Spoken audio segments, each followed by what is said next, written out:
Nous allons étudier le Daf Zain dans Masechet Baba Kama et nous allons le reprendre à la fin du Daf Var Amud Bet. Rabbi Akiva Omer, Loba Akatuv et la Likbot, les Nizakin, Mina Edit.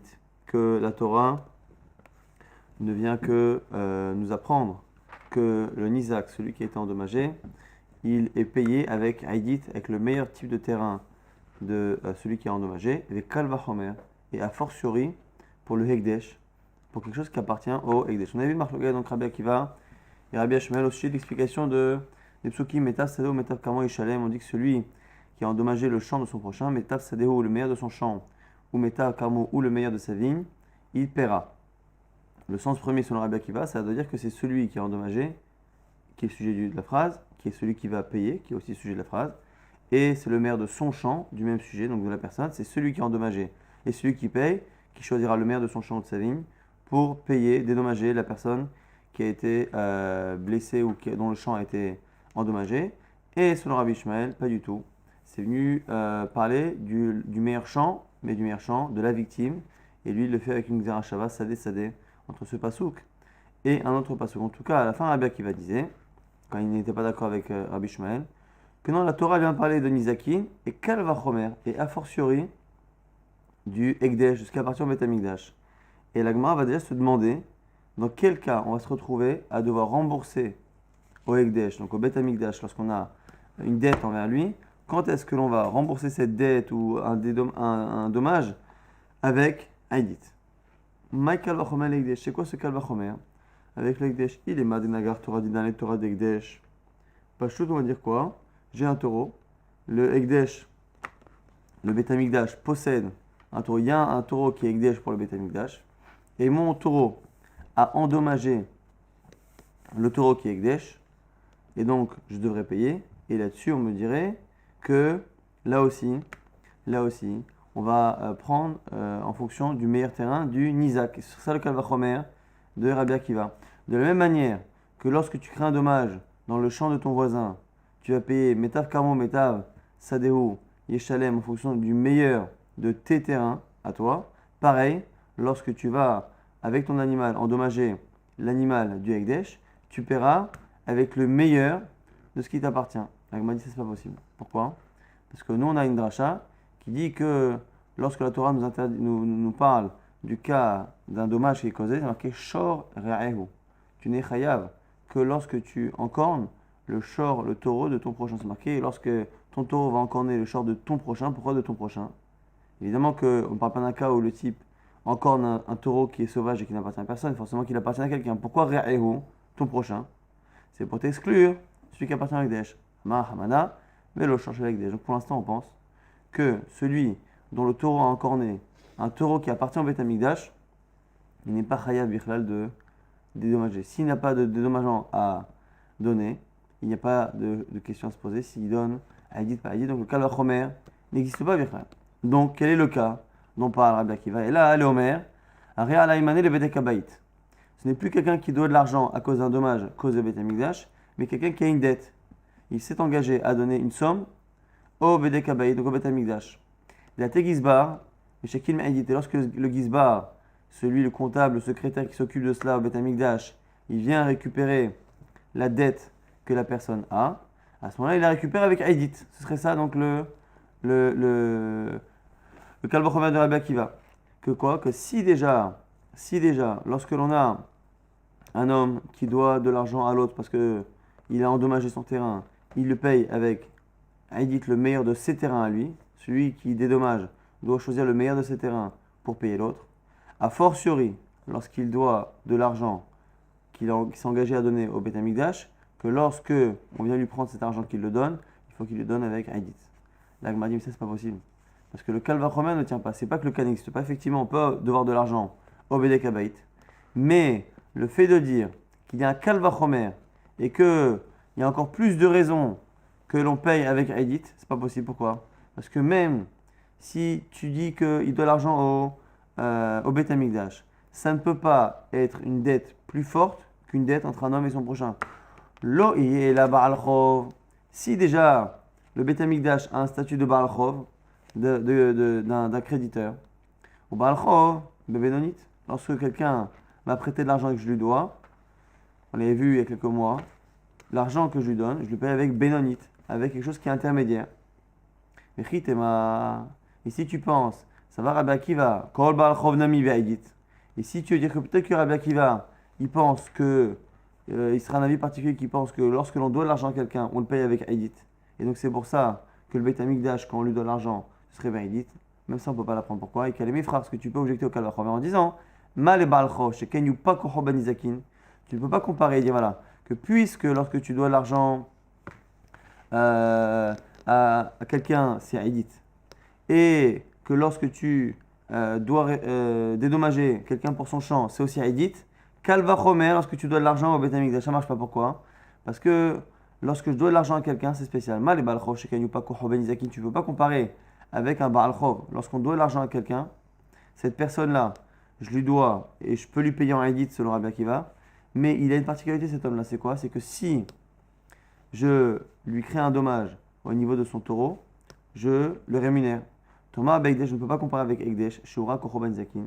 Alors que le Ekdesh, même si quand je lui dois l'argent, je dois lui payer, mais il a une particularité, c'est que si je blesse le taureau du Ekdesh, je n'ai pas à le dédommager. Et donc, du coup, il n'y a pas de Kalvachomer possible entre ces deux cas. Donc, c'est la raison pour laquelle ici le Kalvachomer ne tient pas. Même si on voulait dire que sur le Rabbi Akiva, quand on doit l'argent, on paye Be'edit, ce qui a priori n'est pas la phrase qu'on a dit que c'était Benonite, même si Rabbi Akiva pensait que c'était Be'edit, on ne peut pas faire un Kalvachomer entre une dette classique et une dette du Beit Amikdash, puisque un créditeur classique a un avantage et un lien particulier avec le Edit, c'est que quand je lui crée un dommage, je lui paye un Edit, alors que lorsque je fais un dommage au Beit Amikdash, je ne lui dois rien. Et donc du coup, on ne peut pas apprendre des halachot d'un créditeur humain au créditeur qui est le Beit Amikdash, puisqu'on voit qu'un humain a parfois plus de raisons d'être payé que le Beit Amikdash. Donc du coup, là aussi, il se peut que c'est la même chose, qu'il n'y ait pas de Edit pour le Beit Amikdash. Donc le Kal Vachomer ici ne tient pas. On revient à la première proposition. Les Olam de Nagar Tochadidan, les Torah de Hekdesh. Non, on revient au cas qu'on avait proposé, c'est-à-dire qu'on est vraiment dans un cas classique d'un dommage. On nous apprendrait quoi? Que Rabbi Akiva penserait que lorsque tu crées un dommage au terrain de ton prochain, tu dois payer avec le meilleur de ton terrain. Et lorsque tu crées un dommage au Hekdesh, a fortiori que tu dédommageras le Hekdesh, le Beit Amikdash, avec le meilleur de ton terrain. Pourquoi? Ah, avec des caca chalach, mais tu avais une question qui disait qu'on avait une rachat qui avait l'air de dire qu'il n'y a que lorsque c'est le taureau d'un homme qu'on dédommage, mais pas le taureau du Hekdesh. Il faut que ce soit le short de mon prochain, le taureau de mon prochain et pas celui du Hekdesh. Ça veut dire que Rabbi Akiva Savala, qui est Rabbi Shimon ben Menassia. Rabbi Akiva pense comme un avis particulier dans les Tanaïm, qui est Rabbi Shimon ben Menassia, des Tanya, qui est marqué dans une Braïta. Rabbi Shimon ben Menassia Omer, Shor shel Hekdesh, Shenagar, Shor shel Hekdesh, shel Idiot. Parce que le short du Beit Amikdash, qui encore nous blesse le taureau d'un particulier, pas tout. Le Beit Amikdash ne doit pas payer. Shor shel Idiot, le taureau d'un particulier, c'est notre cas. Shenagar, Shor shel Hekdesh, qui a encore né le taureau du Beit Amikdash, Ben Tam, Ben Mourad, quel que soit l'antécédent du taureau, mais Shalem des Shalem. Donc lui, intéressant que Rabbi Shimon ben Menassia, non seulement il pense qu'on est chayav, mais on est chayav plus que pour un prochain. Lorsque on accorde le taureau d'un prochain, la partie que je vais payer, la moitié ou la totalité du dommage, sera dépendant du passif de mon taureau. Lorsque par contre mon taureau encorne le taureau du Hekdesh, selon Chachamim, je ne paye rien. Selon Rabbi Shimon ben Menassia, je paye tout, mais tout le temps, dès la première fois. Ce serait le chidouche de Rabbi Shimon ben Menassia, et Rabbi Akiva penserait ainsi. Donc on a une marloquette Rabbi Akiva, et a priori Chachamim, et donc Rabbi Shmuel. Est-ce que, Birklal, quand on fait un Hekdesh, quand on cause un dommage au Hekdesh, on doit payer? Alors ici c'est ça, on a la marloquette Rabbi Akiva, Rabbi Shmuel, Iachi, Rabbi Shmuel, Rabbi Akiva. Imaï de Baïdi Denizak, Vizibori de Mazik, Pligé. D'où sait-on, ce qu'on avait nous expliqué, que d'abord il y a une marloquette Rabbi Akiva et Rabbi Shmuel sur justement Metav Sadeh ou Metav Kamo Yeshalem. On avait dit c'est quoi le cas?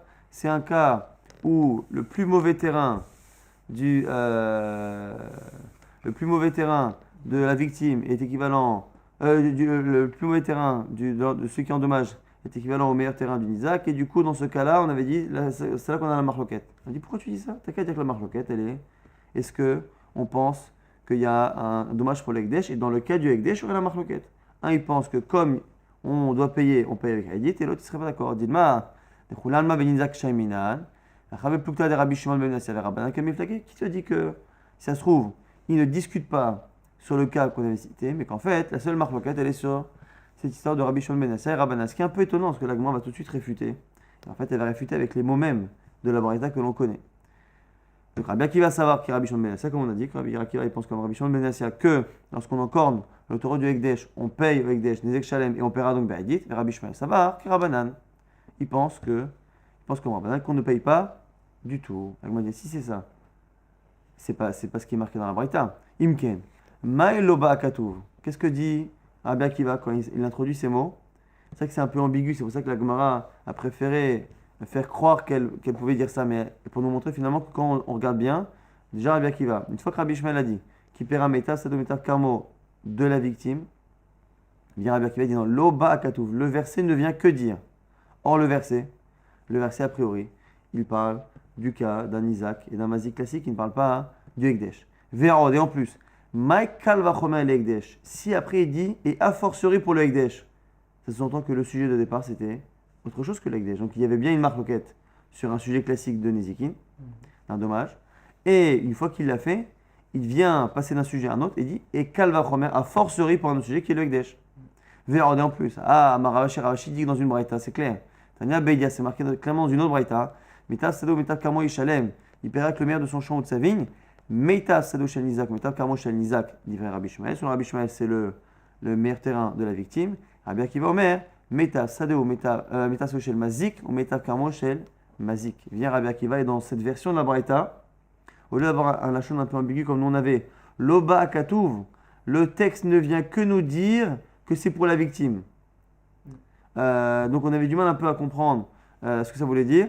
Là dans cette braïta, on a un texte qui est au moins sans ambiguïté. C'est bien Shel Mazik que dit Rabbi Akiva. Et donc du coup on aura bien deux marloquettes. Une première marloquette.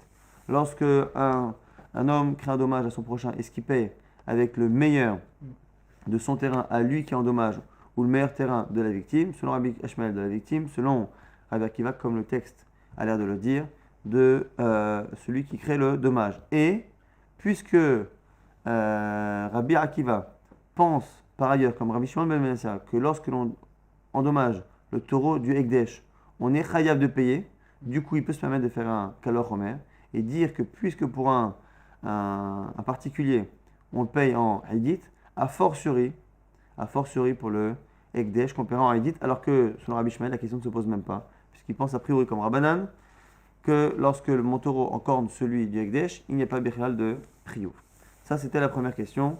Comment comprendre Rabbi Akiva quand il dit Kalva Chomer pour le Ekdesh? Et donc, on a bien une double marloquette Rabbi Akiva et Rabbi Shmuel. Maintenant, la Gemara va apporter une objection entre deux enseignements et on va avoir deux réponses qui seront données d'ici la fin du DAF. Ramel et Abaye les Rava. Abaye mettait devant Rava une contradiction. Si c'est marqué d'un côté, Metav Sadeo, Metav Karmo Yeshalem, il paiera avec le meilleur de son champ et de son terrain.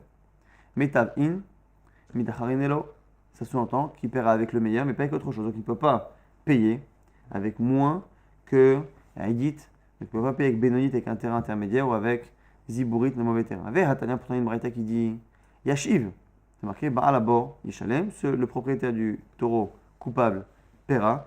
Kesef, Yashiv de Ba'alav.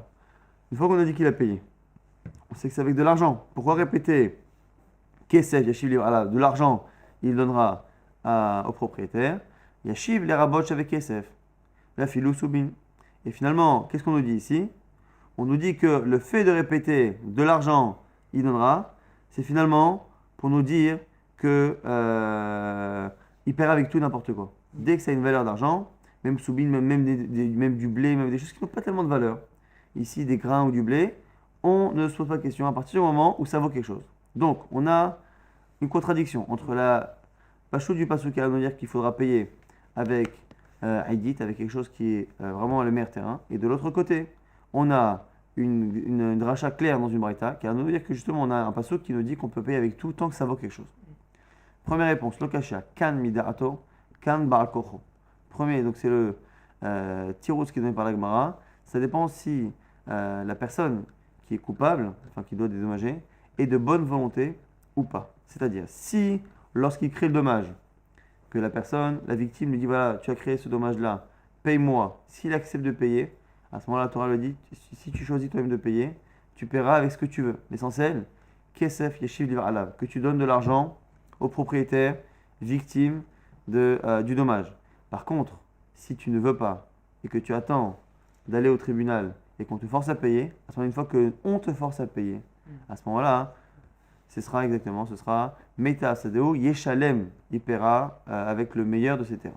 Amar Oula, Bere de Rava Ilai, donc on a Oula le fils de Ravrila qui nous explique que Dai Kanami, tu peux même le déduire, Dirtiv Yeshalem, le langage de la Torah qui dit Yeshalem, il paiera, ça connote un peu Baral Kocho, ça connote un peu qu'on le fera payer. Et donc, on aurait bien un verset qui parlerait d'un paiement forcé, celui qui a été de mauvaise volonté. À lui, on a dit, le maire du terrain et le maire du champ, Yeshalem, il devra payer. Yeshalem, ça se lirait comme ça, il devra payer. Et par contre, si il vient de lui-même, Kesav Yeshil aura tout ce qui vaut de l'argent. Abaye n'est pas d'accord avec ce petit diouk-là, il dit Mirtiv Yeshulam, c'est pas marqué au passif Yeshulam, on le fera payer. Il y a marqué Yeshalem, c'est lui qui est actif. C'est lui qui est actif, il n'y a pas de connotation de quelqu'un qui lui fait faire ou qui le force. Ou Midato Yeshalem Mishma, c'est de lui-même. Donc je ne suis pas d'accord avec ce chilouk-là, et pas d'accord du tout même avec ce pasouk-là. Même si on a vu que la réponse qui avait été donnée n'avait pas l'air de dépendre de ce diouk-là. Le diouk ne venait que renforcer, mais qu'il n'y aurait que Abaye n'est là d'accepter ni le diouk, ni la déduction dans les mots, ni même la distinction au niveau logique. Et là, Abaye, Kedema. C'est comme ce qu'a dit mon maître. Et le maître de Abaye, c'est Rabat. Qu'est-ce qu'a dit Rabat? Alors on va ouvrir une parenthèse pour essayer de comprendre.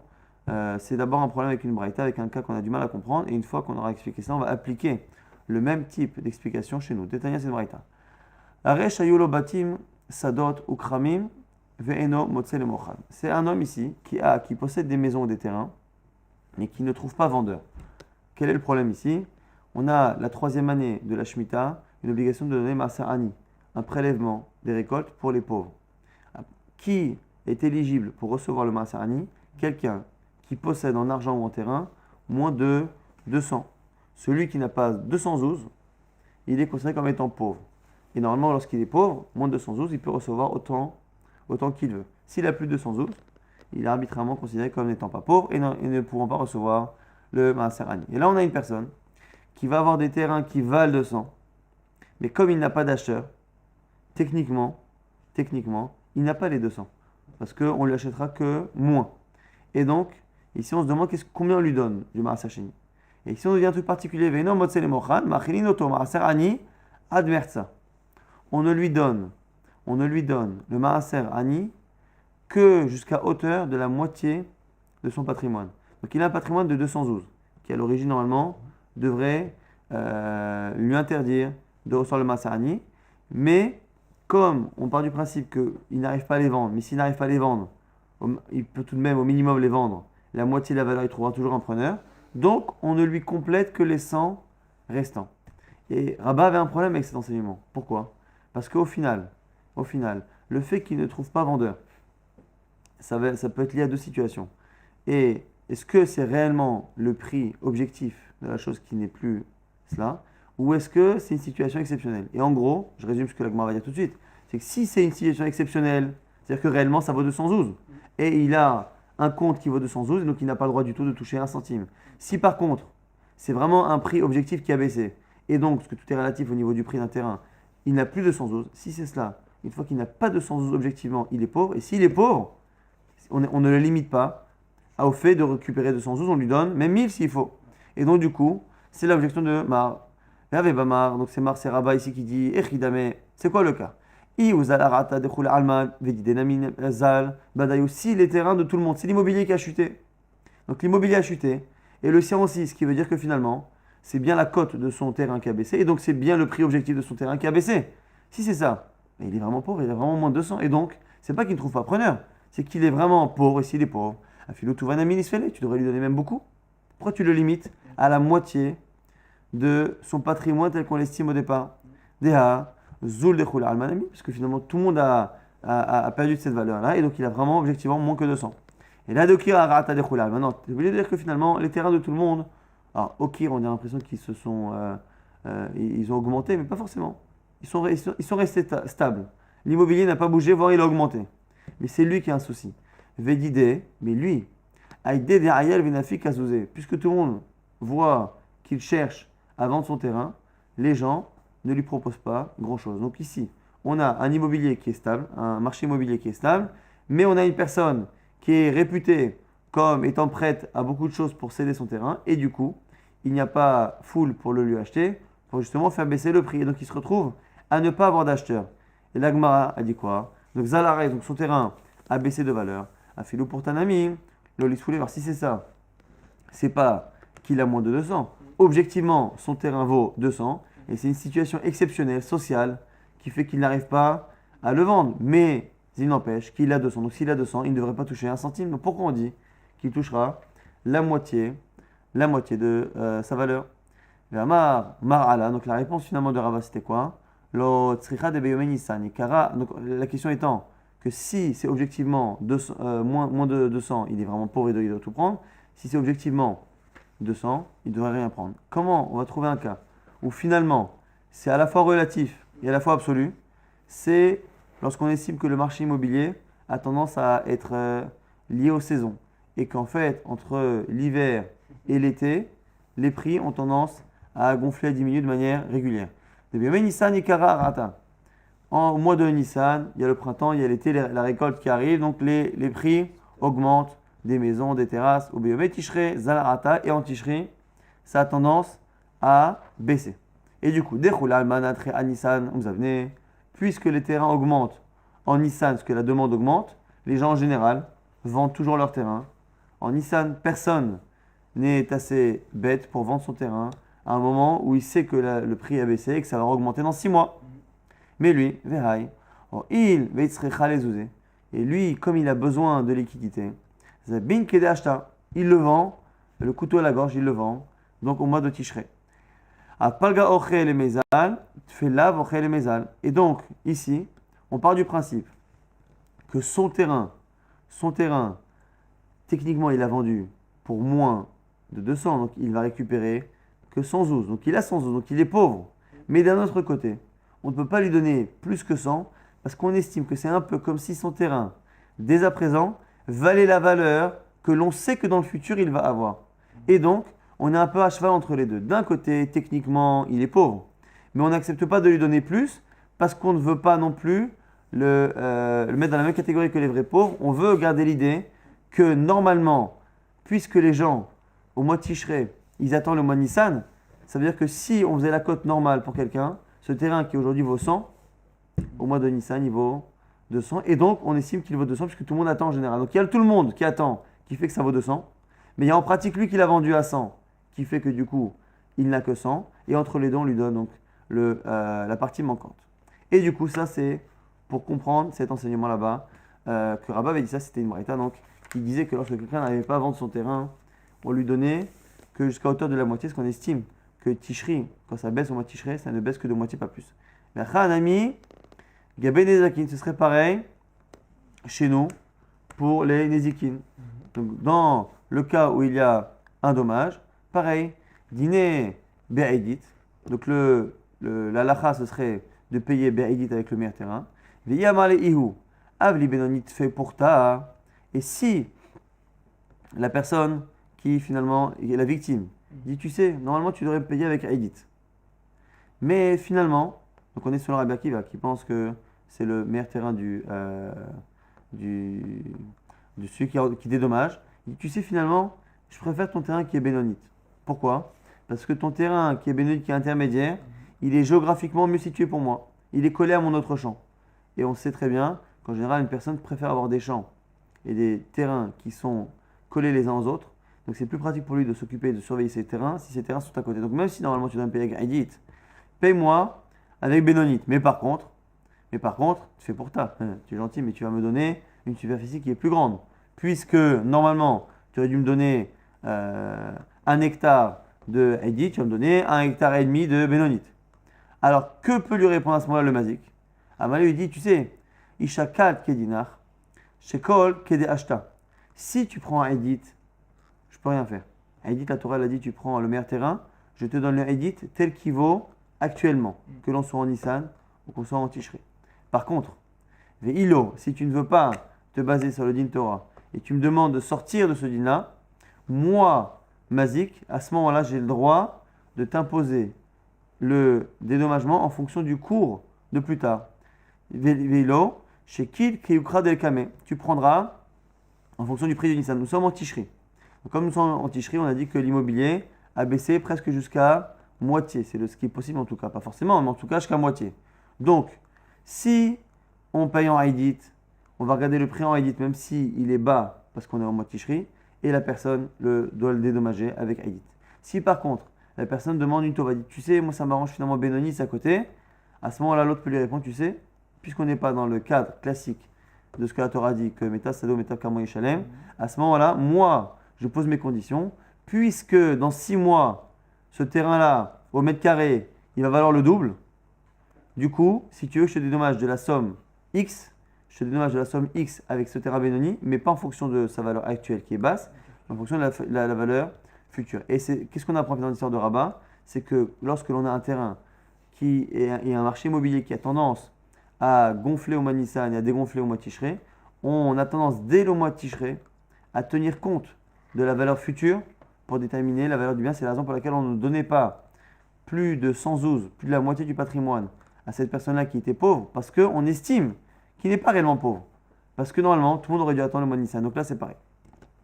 Et donc ce serait ça la réponse pour chez nous. La Gemara dit Matkif la Ravacha ba Yaakov, objection de Ravacha ba Yaakov. Imken, Orata Kochan chez Nezakin, si c'est ça, et celle Benoni Véziborit, si c'est ça, tu as abaissé la force des Nezakin, des dédommagements, pour la Benonite et pour Ziborit. Pourquoi? Derrière Haman Amar, Mimetav. La Torah elle a dit que tu dois payer normalement avec le meilleur des terrains. Mais Atamart, Ibononi Véziborit Namilo. Et toi, tu penses que même lorsque la personne va payer avec des terrains de moins de qualité, finalement, la victime sera perdante. Parce qu'elle ne se basera pas sur le marché immobilier actuel, mais sur le marché immobilier futur, qui sera quelque chose qui va lui faire perdre, finalement. Et donc, du coup, Ravacha ba Yaakov n'est pas d'accord avec cela. Il dit Ravacha ba Yaakov, Ikal et Damouye, l'histoire de Rabat, ça ressemble plus à ce cas-là. Les Baal Chov, mais des Minan. Ça ressemble plus à un cas de Baal Chov, quelqu'un qui doit de l'argent. Baal Chov dîner Benonit. Et donc ce sera le même cas que chez nous. Il doit de l'argent, parce qu'il a emprunté. Et normalement, on doit payer avec Benonit. La Gemara va reprendre le même raisonnement à 3 reprises. C'est-à-dire, quelqu'un qui doit une qualité, je le dis avant, comme ça on est clair. Quelqu'un qui doit une qualité X, jusqu'à présent c'était un dommage, donc c'était un Edit. Après, on va proposer tout de suite un créancier à qui on doit Benonit, et après une Ktuba d'une femme, c'est Ziborit, c'est la plus mauvaise qualité. Mais en tout cas, l'idée étant ici que lorsque l'on doit une qualité X et que la personne décide de sortir finalement de ces situations-là, on peut à ce moment-là lui imposer qu'au moins on tienne compte du marché immobilier futur, mais qui est habituel, puisque tous les ans, ça change à date fixe. Donc on a ici une nouvelle explication. Baal Chov. Baal Chov dîner Benonit. Le Baal Chov, lorsque on doit l'argent à quelqu'un, on doit le payer avec Benonit, avec un terrain de qualité intermédiaire. Ve'iyamale, les Ziborit fait pour ta. Si pareil, si le créancier demande finalement à être remboursé, non pas avec un terrain de qualité intermédiaire, mais avec la même somme en qualité mauvaise, parce que géographiquement, c'est plus près de ces terrains, mais il demande évidemment d'avoir une superficie qui est plus grande. Là aussi, on peut dire que l'autre lui dira Amarle, Ishakal Kedinar. Soit tu prends Benonit comme c'est pas la Torah, c'est plutôt les Chachamim qui avaient dit ça, comme la Lacha le demande. Shekol Kedashta, tu prends le taux actuel, même s'il est pour moi un inconvénient. Veilo, et sinon, Shekil Kiyukra Dekame, tu prendras, je t'impose moi le taux immobilier, le prix de l'immobilier futur. Et donc, ce serait dans ce cas-là qu'on parlerait. Donc on m'a dit, Matkifla, mais là aussi on a un problème. Ravacha, Avere de Ravika, Imken, Naata Delet Bifne Lavin. Tu peux pas dire ça. Cette halakha ne peut pas exister parce que sinon, les emprunteurs vont trouver des portes fermées. C'est-à-dire que les gens qui vont demander à prêter, les gens vont refuser. Pourquoi? La manière, ce qui veut dire, Ilou a voulu zouzer. Pourquoi? Parce que si tu permets à celui qui doit de l'argent de poser des conditions, c'est-à-dire celui qui est créancier, il veut être payé avec un terrain qui est plus proche des siens. Et maintenant, c'est l'endetté qui pose ces conditions. Il dit, tu sais, si je te paye avec ce terrain-là, je te paye en fonction du taux qui te dérange le plus. Donc ici, attends, Ava, chaque qui est des achats. Pas possible, pourquoi? Parce que il a voulu, qu'est-ce qu'il peut se dire à ce moment-là, le prêteur, quand il lui prête de l'argent? Il dit, attends, t'es gentil, je vais te prêter de l'argent, et quand tu vas me rembourser, tu choisiras le moment de l'année qui est le plus à ton avantage, mais qui, à moi, ne l'est pas. Donc, il a voulu dire, si cet argent que je t'ai donné, si je l'avais gardé, Ava, chaque qui est des achats. Ce même argent-là que tu me dois, tu vas me le rembourser, mais tu vas me le rembourser avec un prix immobilier futur. Donc, avec, on va dire, avec ces 20 000 euros, je vais avoir une superficie X, alors que si cet argent que je ne te l'avais pas prêté, que j'avais encore en liquidité, je n'aurais pas eu la bêtise d'acheter au mois de Nissan, j'aurais acheté au mois de Tishrei, et avec cet argent, j'aurais eu le double. Donc, tu ne peux pas me faire perdre de l'argent à cause de la misa de prêter. Si on laisse les créanciers perdre de l'argent parce qu'on laisse les endettés poser leurs conditions, et du coup, acheta des ouzé gabar. Maintenant que l'argent est chez toi, et je colle qui le camé. Maintenant, je vais prendre, on va m'imposer le marché immobilier du futur qui est à mon désavantage. Ça n'a pas de sens. Donc finalement, si on laissait ce genre de halachot là, on laissait donc la personne qui est remboursée et qui ne rembourse et qui, comment dire, qui a une demande du créancier de choisir tel terrain, si l'endetté pouvait poser ses conditions, on se retrouvait à avoir une personne qui aurait préféré le prêteur se dire, bon, la prochaine fois, je garderai mon argent. Parce que quand j'ai mon argent liquide, j'achète de l'immobilier quand je veux. Là, je me retrouve imposé à transformer mon argent que j'ai prêté en liquide. On va me le redonner en terrain immobilier, mais acheté à un prix qui est désavantageux pour moi. Donc ici, on a eu deux objections, mais non pas de l'explication, mais surtout des objections par rapport à l'halakha même. On a parlé d'une halakha qui avait l'air de dire que lorsque l'on devait de l'argent à quelqu'un à cause d'un dommage et que la personne, au lieu de payer en Haïdit, préfère que je la paye en Bénonite, à ce moment-là, je peux émettre une condition. Là, on avait dit que ce n'est pas possible. C'est pas possible parce que si c'est ça, c'est trop dommageable pour la victime. Après, on a vu qu'on avait fait la même chose, non plus avec une victime qui aurait dû être payée en Haïdit, mais qui propose Bénonite, mais avec un créancier qui propose, au lieu d'être payé en Bénonite, d'être payé en Zibourite. Et là, on a dit pareil, même si au niveau de la Torah, je peux comprendre, au final, techniquement, ça va démotiver les gens de prêter l'argent et donc tu ne peux pas faire quelque chose ainsi. Et donc, du coup, et là, à Maravacha Bere de Ravika, I'ika les damouillé, si on doit expliquer ce cas-là, Iktubat Isha Medaminan, c'est plutôt le cas d'une Ktuba d'une femme.